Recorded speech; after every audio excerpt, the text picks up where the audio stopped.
హ్మ్. అసలు ఒక రాజకీయ పార్టీ ఇది హ్మ్. అర్థం అనేది ఓకే. అనుమానం కలుగుతుంది. అందువల్ల ఈ రోజు ఓకే సార్. Okay 5 sir. సంవత్సరాల వస్తా. అధికారాన్ని 151 సీట్లతో పరిపాలించిన అధికారాన్ని ఎలగబెట్టిన ఓకే. 5 తప్పకుండా సంవత్సరాల వస్తాను. ఆంజనేయ రెడ్డి గారు వస్తా. వైసీపీ మీ సరైన దగ్గరికొస్తా. వస్తా. వస్తా. అడుగులేమి వస్తాను. సరే అనేది రైతులకు చాలా అనుమానంగా సంబంధించిన ఉంది. సమస్య కాబట్టి ఇక్కడ మనం డిబేట్‌లో జగన్ గురించి జగన్ నామస్మరణ మళ్ళీ చేద్దాం. అది పాజిటివా? నెగెటివా? తర్వాత సంగతి. ముందు రైతుల గురించి మాట్లాడాలి. వస్తాను మీ దగ్గరికి ఒకసారి. పసుపులేటి సురేష్ గారు గుడ్ మార్నింగ్ సార్. ఏంటి అసలు హెలికాప్టర్‌కి ఏది పర్మిషన్ ఇవ్వలేదు అని చెప్పేసి, తర్వాత ఆయన రాకకి పర్మిషన్ ఇవ్వట్లేదు అని చెప్పేసి మీ పార్టీ తీవ్ర స్థాయిలో ఆగ్రహం వ్యక్తం చేస్తుంది. ఎట్టి పరిస్థితుల్లో కూడా జగన్మోహన్ రెడ్డి గారు వస్తారు, చిత్తూరు జిల్లాలో అడుగు పెడతారు, మామిడి రైతులను ఖచ్చితంగా వాళ్ళ సమస్యలు తెలుసుకుంటారని చెప్పేసి కూడా మీ పార్టీ ఇప్పటికే ప్రకటించినటువంటి సిచ్యువేషన్. సో మీరు కూడా ఆ కార్యక్రమాలకు సమాయత్తం అవుతున్న పరిస్థితి. అంటే ఇదేదో కొంచెం ముందొచ్చునుంటే నిజంగా రైతులకు సంబంధించినటువంటి సమస్యలను పరిష్కరించేవారు అనేటటువంటి ఆశ కూడా రైతుల్లో ఉండేది. చాలా ఇబ్బందులు పడ్డారు, మనం కూడా చూసాం.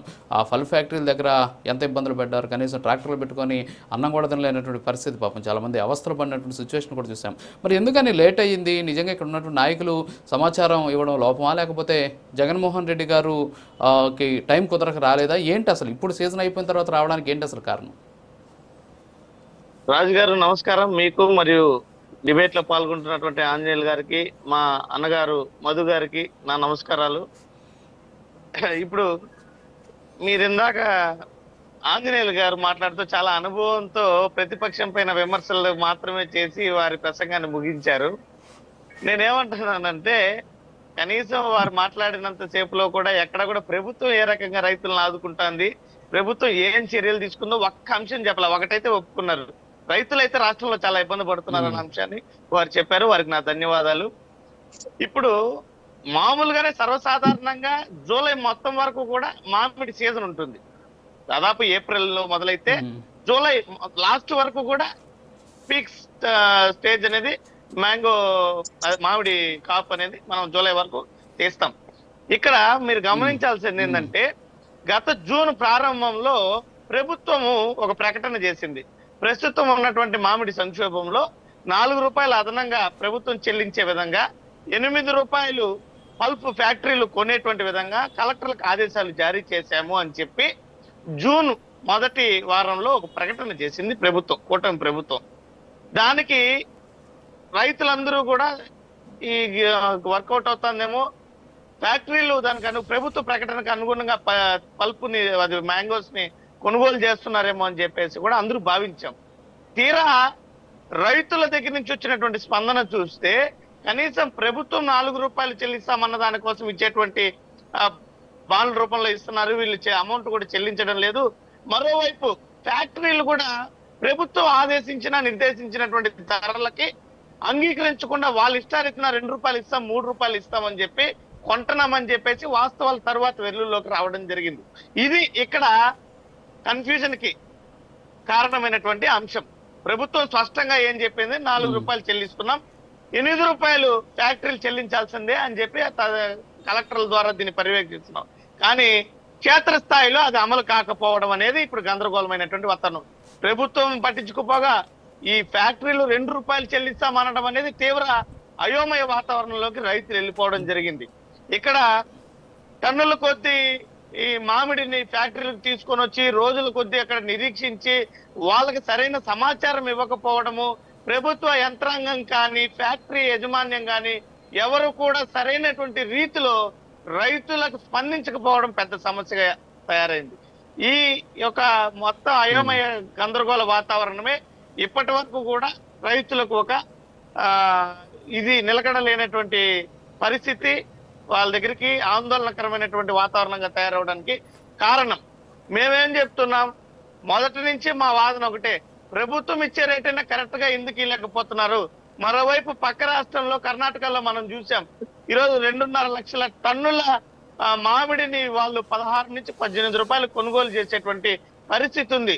మరి ఆంధ్ర రాష్ట్రంలో కూటమి ప్రభుత్వం, కేంద్రంలో ఉన్నటువంటి భారతీయ జనతా పార్టీ ఎన్డీఏ ప్రభుత్వంలో భాగస్వామ్యంగా ఉన్నటువంటి ఆంధ్ర రాష్ట్ర ప్రభుత్వం రైతులకు న్యాయం చేయకపోవడం అనేది ఎంత బాధాకరమైనటువంటి విషయం అని చెప్పే మా వాదన.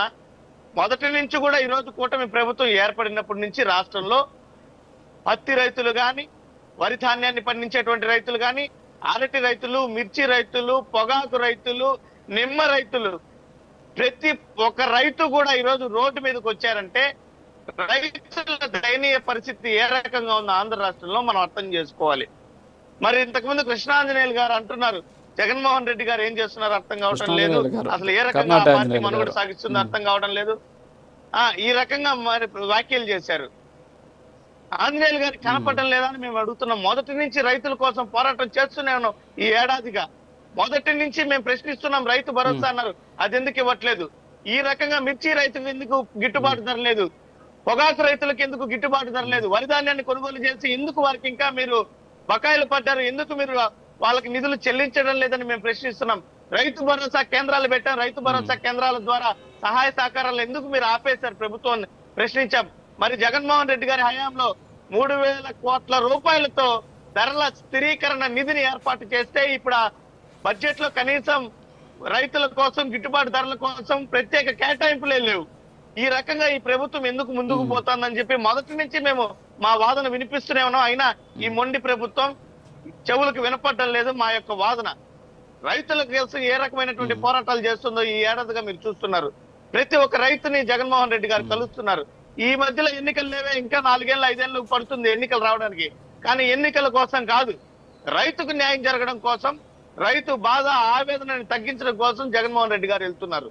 ప్రతి రైతుకి న్యాయం జరగాల. జగన్మోహన్ రెడ్డి గారు 5 ఏళ్ల పరిపాలనలో మెజారిటీ శాతం దృష్టి అంతా కూడా రైతుల మీదే పెట్టారు.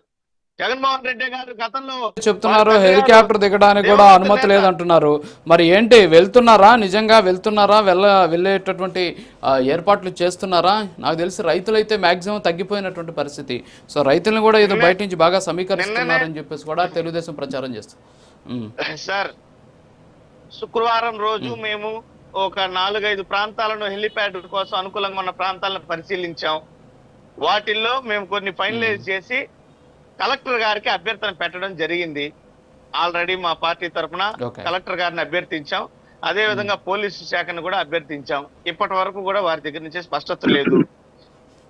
600 అయినా ఎన్ని ఆటంకాలు ఈ కూటమి ప్రభుత్వం కల్పించినా ఉమ్మడి చిత్తూరు జిల్లాకి మామిడి రైతులకు న్యాయం జరగడం కోసము, ప్రభుత్వాన్ని ప్రశ్నించడం కోసం, నిలదీయడం కోసం జగన్మోహన్ రెడ్డి గారు చిత్తూరు జిల్లాకు వచ్చి తీరడం అనేది తథ్యం. ఎన్ని ఆటంకాలు కల్పించినా జగన్మోహన్ రెడ్డి గారి పర్యటన ఆగేటువంటి ప్రసక్తే లేదు. మేమందరం కూడా దానికి సర్వసిద్ధంగా ఉన్నాం. జగన్మోహన్ రెడ్డి గారి పర్యటన అయితే ఖచ్చితంగా జరిగి తీరుతుంది, దాంట్లో ఎటువంటి అనుమానం లేదు. కానీ ప్రభుత్వ బాధ్యత అనేది పట్టించుకోకపోవడం అనేది శోచనీయం. ఈ రోజు అధికారాన్ని అనుభవిస్తున్నారు కానీ రైతుల బాధలను పట్టించుకోకపోవడం అనేది, ఏడాదిలోనే ఇంతమంది రైతులు ఈ రోజు రోడ్డు ఎక్కుతున్నారంటే అది ప్రభుత్వ వైఫల్యమా కాదా సార్? అది మీరు ఆలోచించాలా. ఈ రోజు ప్రజలకు వాస్తవాలు తెలియాలా. ఏడాది కాలంలోనే రైతులు ఇంత పెద్ద ఎత్తున ప్రతి పంటకి బయట వస్తున్నారంటే వీళ్ళు ఎవరికి న్యాయం చేస్తున్నారు? ఈ కూటమి ప్రభుత్వంలో రైతులకు ఇంత ఆవేదనాలు, మరోవైపు భూసేకరణ అంటూ అమరావతిలో, ఈ వైపు కరేడు ప్రాంతంలో భూములు లాక్కోవాలని చూస్తున్నారు కానీ రైతులకు న్యాయం చేయాలని చూస్తున్నారా? భూదాహం ఈ కూటమి ప్రభుత్వం తిరగడం లేదా? ఓకే ఓకే సార్, ఒక చిన్న బ్రేక్ ఉంది. బ్రేక్ తర్వాత కంటిన్యూ చేద్దాం. Break please.